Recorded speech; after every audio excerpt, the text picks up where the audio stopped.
안녕하십니까. 정신분석의 오늘 취재의 이데올로기의 숭고한 대상 다뤄보겠습니다. 오늘 또 어떤 내용이 나올지 한번 보도록 하겠습니다.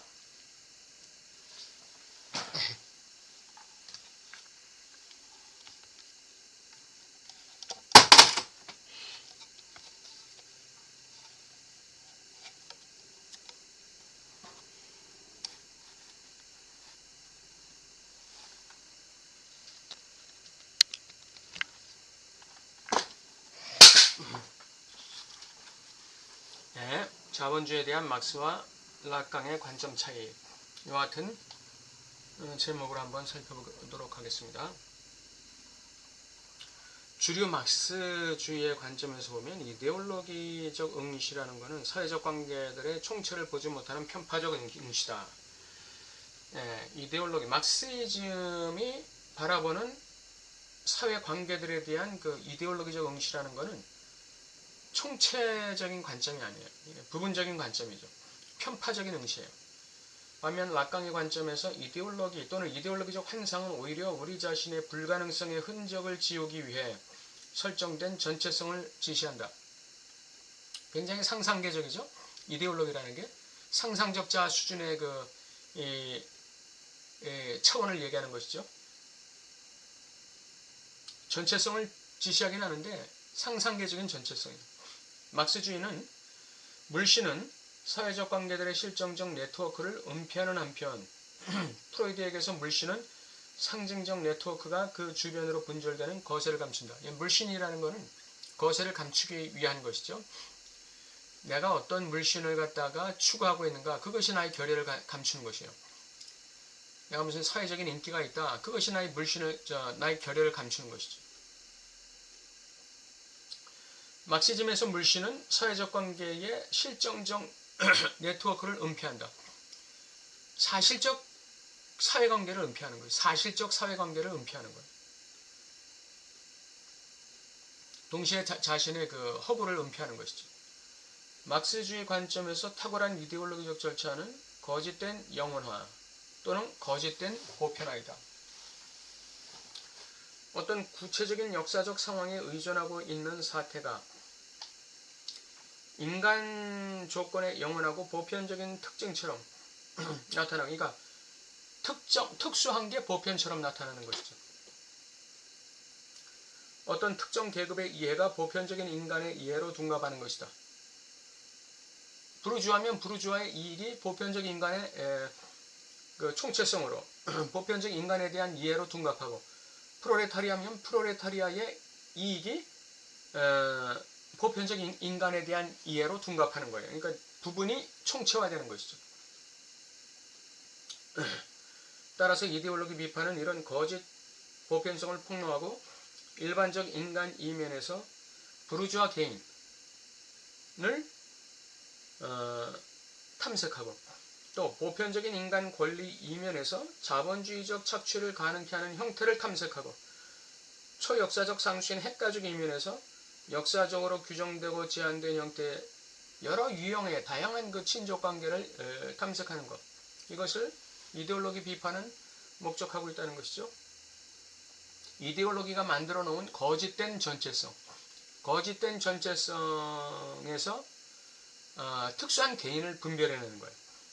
거짓된 보편화에서 특수한 케이스를 분별해내는 거예요. 거짓된 상수 이면에서 제한된 형태의 한정된 형태의 어떤 관계를 분별해내는 것이죠.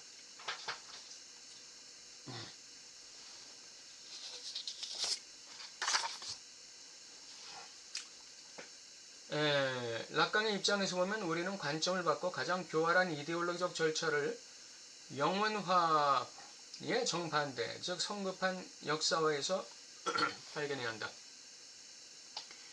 그러니까 락강 입장에서 보면 이 막스가 자신의 이데올로기를 가지고 자신의 그 제한된 이데올로기를 가지고 전체성을 보지 못하고 편파적으로 봤잖아요.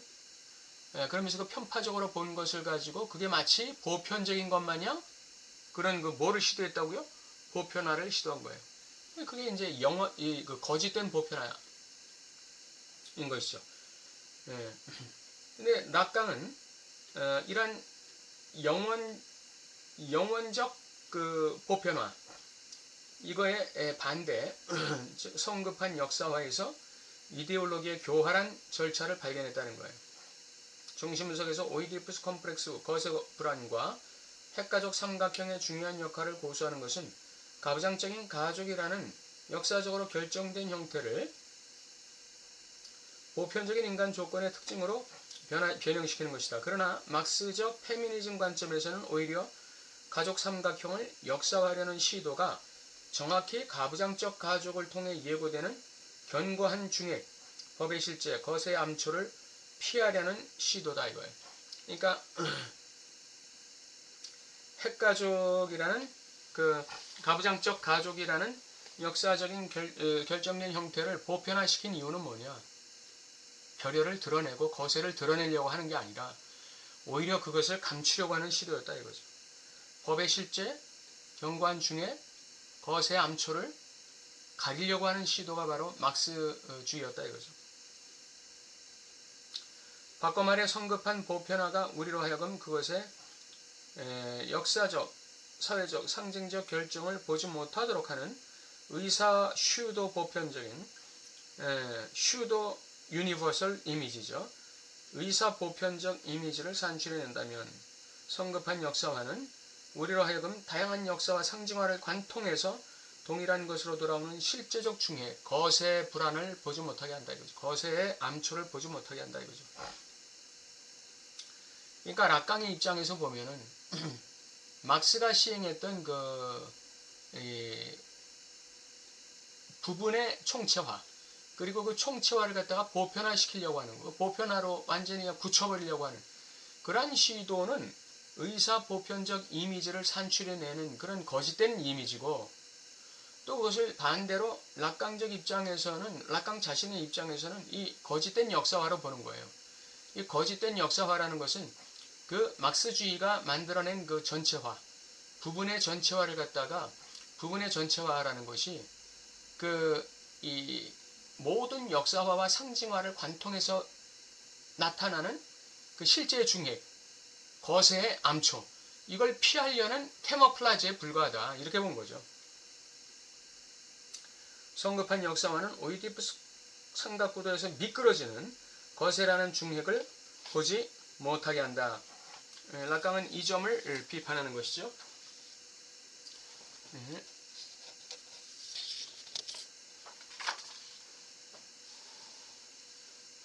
결국 막스주의는 상징화를 비껴가는 실제의 잔여물,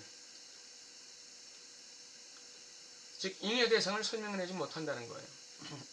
실제 중액을 보지 못한다는 것이죠. 프롤레타리아 사회를 갖다가 보편화시켜놨기 때문에 거기서 미끄러지는 잉여, 즉 자본가라는 위치의 입장을 갖다 고려하지 못하는 거죠. 그게 이제 잉여 대상이에요. 배척된 막스주의에서 배척된 잉여 대상. 락강의 말로 말하자면 실제의 잔여물. 이걸 갖다가 막시즘에서는 다 무시해버린 것이죠. 이는 락강의 잉여 향유라는 개념이 막스의 잉여 가치라는 개념을 따른 것이라는 사실을 상기해 보면 놀라운 것이다. 막스가 잉여 가치를 얘기했으면서 어떻게 잉여 대상을 또는 잉여 향유를 보지 못했을까? 이 락강이 신기해하는 것이죠. 막스의 잉여 가치가 실제로 잉여 향유의 구현물인 락강의 대상 A의 논리, 즉 잉여 대상, 실제 잔여물의 논리를 예견한다는 증거는 자본론 3권에서 자본주의의 논리적 역사적 한계를 지시하기 위해 막스가 사용한 중요한 공식을 통해 이미 제공되었다. 자본의 한계는 자본 자신, 다시 말해 생산의 자본주의적 양식이다. 자본론에서 이미 락강의 대상 A의 논리에 상응하는 막스의 잉여가치 이론이 확실하게 제시되었음에도 불구하고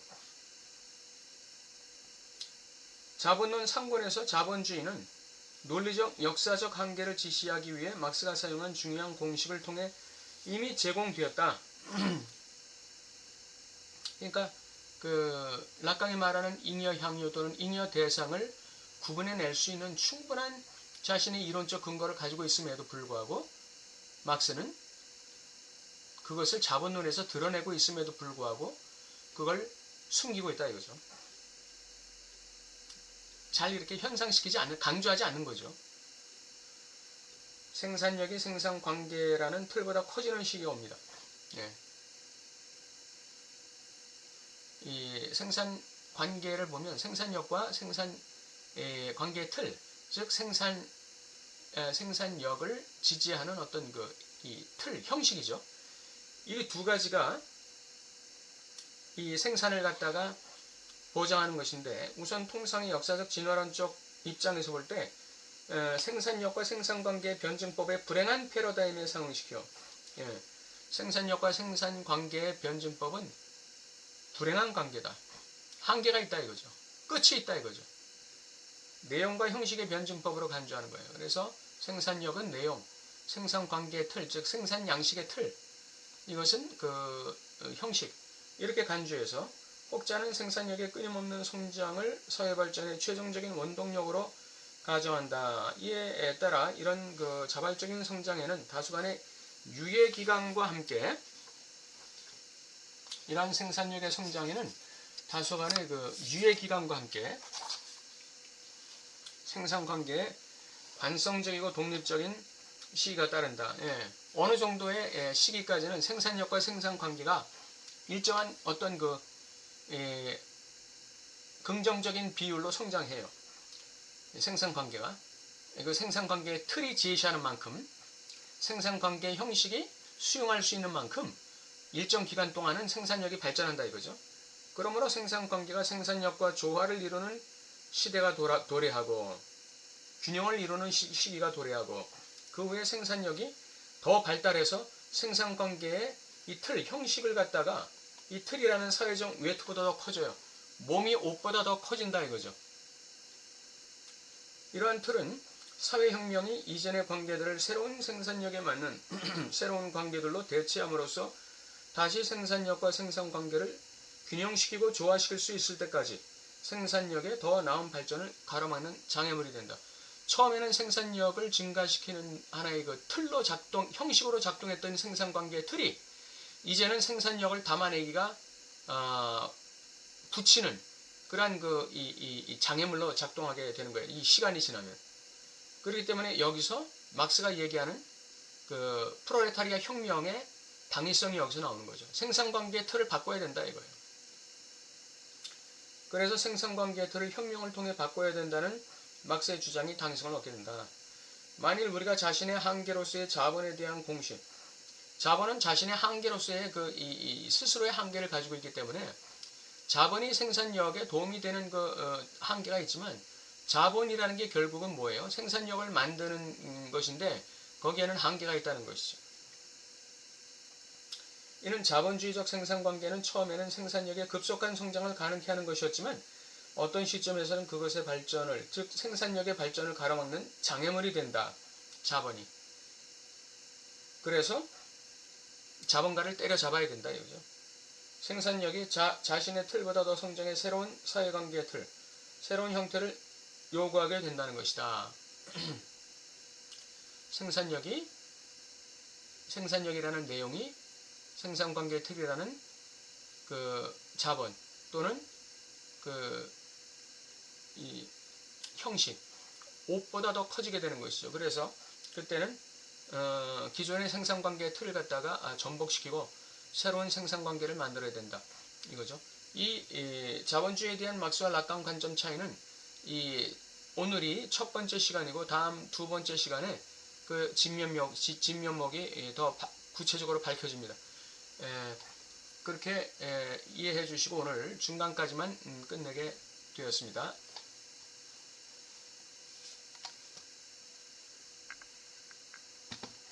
네, 오늘 잘 이해가 되셨죠? 생산력과 생산관계의 틀의 그 사회적 관계, 막스가 얘기하는 것, 그리고 막스가 얘기하는 그 이데올로기라는 것이 부분을 전체화하는, 그리고 그 전체화된 것을 보편화시키는 이러한 허구를 가지고 있다는 것, 예, 이 허구가 락강 입장에서 볼 때에는 그거는 거세를 가리는 것이다.